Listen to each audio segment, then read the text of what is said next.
I like what you said earlier about giving a different perspective calling games as a tight end, because most of the analysts are quarterbacks. I'm just curious.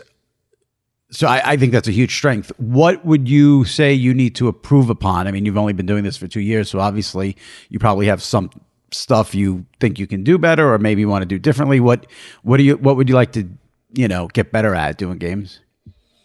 Yeah, I mean, there's a lot of things that I know I need to improve at. Even just some of the technical processes of, the cameras and what they're called and the communication to the booth. A lot of that stuff I'm still kind of learning. And I joke with, our producer and director, Rich Russo and Richie Zions. They've been calling Super Bowls for a long time. I have a kind of a running joke, like the game hasn't started until Richie Zions, our producer, until he tells me to keep my thoughts down. So first couple plays of the game, now it's become like a tradition. He'll get in my ear and just be like, remember to slow down. My problem is, and this was also something when I was a player, you see so much that you find interesting, right? On any given play, it could be a 25-yard pass completion down the middle, right? That the easy thing to point out is great throw by, Patrick Mahomes, and what a great catch by Travis Kelce. And I'm always in the belief yeah, no shit. Everyone at home saw that. Everyone knows that. What element to why that was a good play can you provide the audience? The problem is, do you want to pick what they did to the coverage? Do you want to find the back who did a great job in pass protection? You want to show the job that the offensive line did sliding to Micah Parsons, who's the best pass rusher? There are so many aspects to why plays are or are not successful. And sometimes when you see 3 or 4 of them, I need to be better. Just pick one. And if you don't get your second most important thought, you have the entire rest of the game to share that with the viewer when it becomes, when it's relevant again. So those are the things I'm so excited about the game of football. It's something that I've lived and breathed and done my whole life, that I want everyone else to really enjoy it and learn and share. But you also don't get to just talk over the entire broadcast, right? It's not the Manning cast where everyone's there to listen to you. You have to talk in spurts and get out of the way for your partner. So that's part of what I have to do is hey, pick one great thought, even though you might have 4, and you can come back to the other ones as the game goes on. So that's something that I'm in a constant battle with myself to not go information overload. And it seems like you and Kevin had chemistry right from the beginning. It didn't seem like you guys had to work too much on I mean, listen, I don't even know if I'm not sure chemistry is something you either work on. I mean, I think either you have it or you don't. You guys seem to really be a good fit together. So did that start? I mean, you mentioned doing that practice game with Kevin. Was it smooth sailing right from then on, or did that really start when you did a full season last year? When do you think you and Kevin sort of perfectly meshed together like you do now? Well, I mean, I've known Kevin for a long time, well before that rehearsal game, back in 15 or whatever it was. I knew Kevin when I was in high school. I knew Kevin. He worked. He went to a college in my hometown. He was, a young broadcaster, kind of up and comer, calling high school football games for the local AM radio station in New Jersey. And he would come to my high school and he would come cover our games. So I mean, I've known Kevin since I was 15, 16 years old. We had stayed in touch loosely throughout the years. And of course, when he joined Fox full time as an analyst, he would, call my games, and we kind of reconnected, later on in our lives. But there was just always a connection, from the same part of Jersey back home. We've known each other for a long time, called that rehearsal game, then went into the booth with him with Charles. So we just have a long history together. We know each other. We know where we're from. We kind of have shared values, and we just get along. We get along off off camera. And I think that's so important, and something that we've really just enjoyed. We always say, if we're going to do all this and we're going to spend all this time together and work together, you might as well like the people you're doing it with, or it's going to be a long year. Yeah. We're living in hotels and we're in production meetings and we're on calls and talk.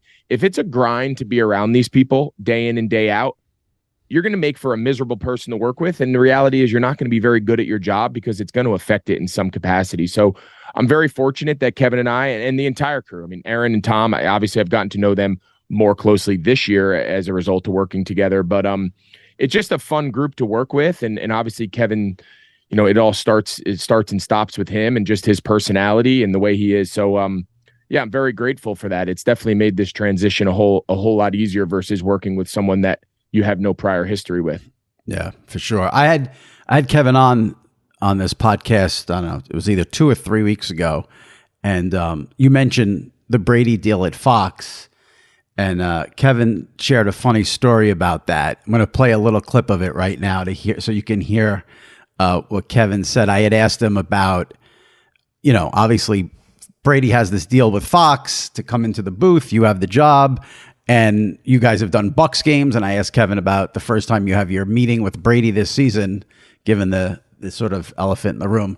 So we're going to play that clip now so you can hear what Kevin had to say about that. Shelby, if you could play it. I can tell you one thing. On some of the other stuff, I'll leave with us. But it was, just when we came on, and they know each other. Right.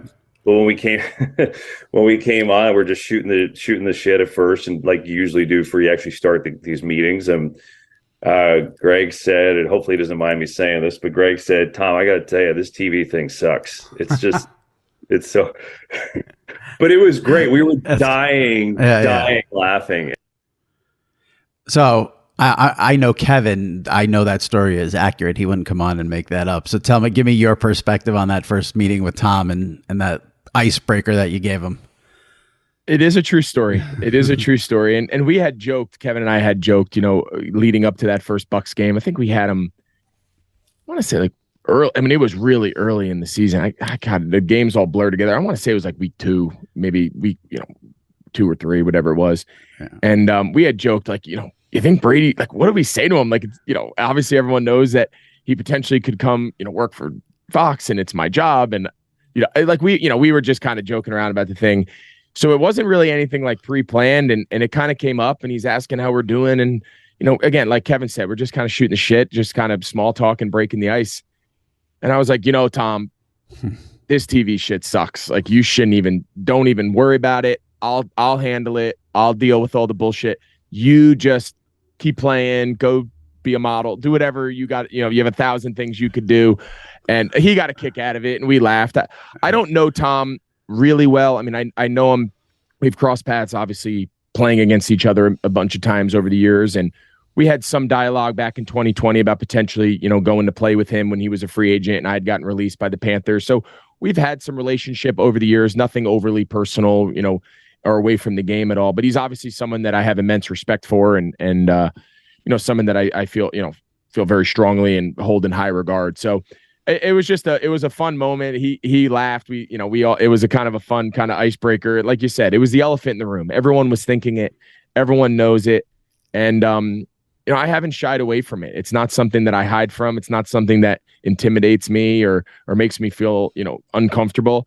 It is what it is, right? I mean, I get it. And would I've loved to get the job for the next 10 years? Of course. But do I understand that when, you have a chance to do something with Tom Brady, you have to at least pursue it and take a shot at it? Of course, I get it. I told the team at Fox when, we talked all this out, and they were super transparent and upfront. They were great.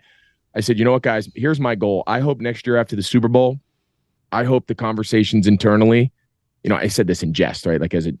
They're like, I said, I hope that it's damn, I can't believe we have to replace Olsen. I said, and if I do that, you replace me, I go back down to my old team, great. Tom Brady becomes the A crew. I get it. It sucks, but I get it. And it's not going to take away from how I prepare. It's not going to take away from how I try to do my job. And I'll go try to do a great job next year and make it even harder on you guys. I said, that's just my mentality. That's how I was raised as a player. Someone comes in to take your job, fine, bench me, but I'm going to make it hard as shit on you to bench me. That, and again, it's nothing personal against Tom. I have no animosity towards Fox. Fox has treated me incredibly well. I've said that time and time again. I would not be in this position if it wasn't for Fox believing in me 5-6 years ago to give me a shot like they did, to call a game when no one had ever seen me do it. Fox believed in me more than any other network. Some of the other networks, we kind of danced and there was some interest, but nobody like Fox. So I have nothing but positives to say about my entire experience with the people at Fox. I hope I work with them for the next 20 years. I just hope it's with the A crew.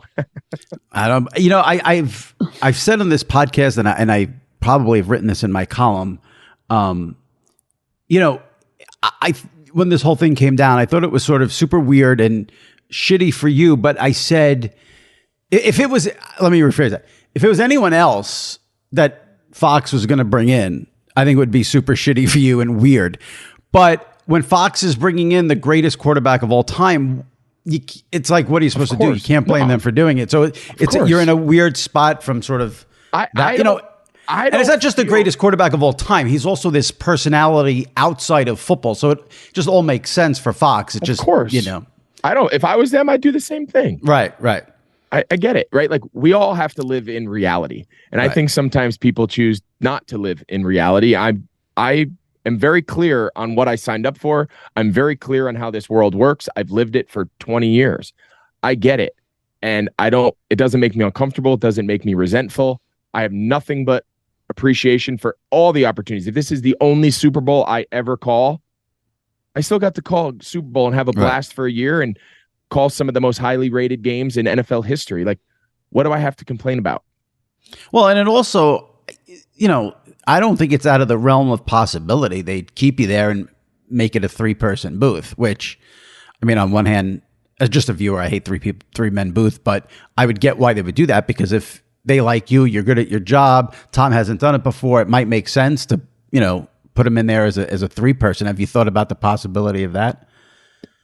We haven't. To be honest with you, we have been so kind of locked in on calling this slate of games. We got 4 more games until the playoffs, and some of them are going to be huge. We got Dallas this week down in Jacksonville, and then next week we could have potentially the game of the year. Philly, Dallas, Christmas Eve, national game. That could be like another Thanksgiving type game, as far as the platform and whatnot. So, like, we've been so in this week in, week out grind of just trying to continue to put a good product out there. We've had some tough games the last couple of weeks where, like, we've really had to earn our money and, like, keep the game alive. Last week's game, Tampa was down 28-0 at halftime.